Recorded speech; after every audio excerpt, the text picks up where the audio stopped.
मैं मानसी चौबे, आप देख रहे हैं एनपी न्यूज। चलिए बढ़ते हैं आज की खास खबरों की ओर। आगामी कावड़ मेले को सफल बनाने के लिए जनपद हरिद्वार में मीटिंग का दौरा जारी है। जनपद हरिद्वार के राज्य अतिथि गृह में मीटिंग हुई। मीटिंग में अन्य राज्य से भी आए प्रशासन अधिकारियों और पुलिस अधिकारी मौजूद रहे। देहरादून से पुलिस कमिश्नर जनपद बिजनौर, सहारनपुर, मुजफ्फरनगर और हरियाणा से भी प्रशासनिक अधिकारी और पुलिस अधिकारी मौजूद रहे, जिनका हरिद्वार सांसद डॉक्टर रमेश पोखरियाल निशंक के द्वारा स्वागत किया गया।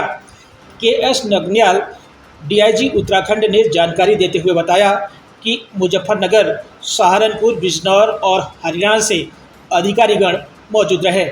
बता दें कि सभी श्रद्धालु अपने साथ अपना परिचय पत्र जरूर लाएं, जिससे पुलिस को बॉर्डर पर होने वाली परेशानी से निजात मिल सके।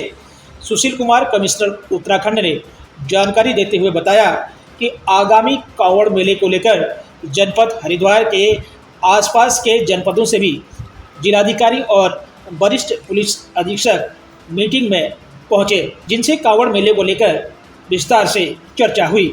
चारधाम यात्रा का जिक्र करते हुए उन्होंने कहा कि जिस तरह से चारधाम यात्रा में लगभग अभी तक 27 लाख श्रद्धालु शांति से दर्शन कर चुके हैं, उसी तरह कावड़ मेले को भी सफल बनाने के लिए सभी जनपदों से आए जिलाधिकारी और वरिष्ठ पुलिस अधिकारियों के साथ चर्चा हुई। साथ ही आवाजाही सुचारू रूप से चले, इस विषय पर भी विस्तार से चर्चा की गई। हम लोग वार्ता कर रहे हैं। उसी क्रम में हम लोगों ने आज होटल एसोसिएशन, धर्मशाला एसोसिएशन, व्यापार मंडल के लोगों के साथ एक बैठक की थी। बड़े अच्छे ही माहौल में वार्ता हुई है। 2-3 चीज़ों का हम लोगों द्वारा उनसे अनुरोध किया गया है, उस पर उनकी सहमति भी रही है कि वो जो भी हमारे कांवड़ यात्रा के दौरान लोग आएंगे, एक तो खाने पीने के सामान की रेट लिस्ट उनकी फिक्स होनी चाहिए, और साथ ही साथ जो भी उनके धर्मशाला में या होटल में रुकेगा, अनिवार्य रूप से उनके आईडी प्रूफ के बिना उनको रहने की अनुमति नहीं दी जानी चाहिए। और उस पर उन्होंने सहमति व्यक्त की है कि नहीं, इसका हम लोग अक्षरशः पालन करेंगे। जितने भी हमारी धर्मशालाएँ या होटल हैं, उनसे कहा गया है कि अपने CCTV कैमरेज उनको पूरी फुली एक्टिवेट रखें। अगर उसमें कोई खराबी है तो उसको भी ठीक करा लें अभी से, और उसकी 15 दिन की मिनिमम रिकॉर्डिंग भी रखें।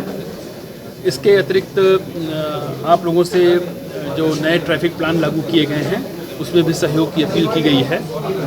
व्यापार मंडल की तरफ से उसमें कुछ बिंदुओं पर लेकर आपत्ति थी, लेकिन हम लोगों ने कहा है कि इस पर बारे में हम लोग बाद में विचार करेंगे। फिलहाल कांवड़ यात्रा तक जैसी व्यवस्था बनाई गई है, वो प्रशासन का आप लोग सहयोग करिए, और इस कांवड़ मेले को सफल बनाने में आपका सहयोग हमें अपेक्षित है और आप करेंगे भी। एक और हम लोगों ने निर्णय लिया है कि जो चमगादड़ टापू पर कांवड़ से संबंधित सामानों की बिक्री होती है, तो उसमें कहा गया है कि कोई भी ऐसी चीज़ें नहीं बेची जाएंगी, चाहे वो बैट हो, हॉकी स्टिक हो, बेसबॉल स्टिक हो, या जो त्रिशूल बड़े बड़े बेचे जाते हैं, उस पर भी इन्होंने अपनी सहमति दी है कि इसका हम लोग ध्यान रखेंगे ताकि उसका किसी भी तोड़ फोड़ की गतिविधियों में इस्तेमाल ना हो। कुल मिलाकर मैं कह सकता हूँ कि पूरे संगठनों का काफ़ी सहयोगात्मक रुख था, और लोगों ने इसके लिए आश्वस्त किया है कि हम लोग प्रशासन के साथ पूरा सहयोग करके चलें। सर, कितनी बड़ी चुनौती है? निकल कर 4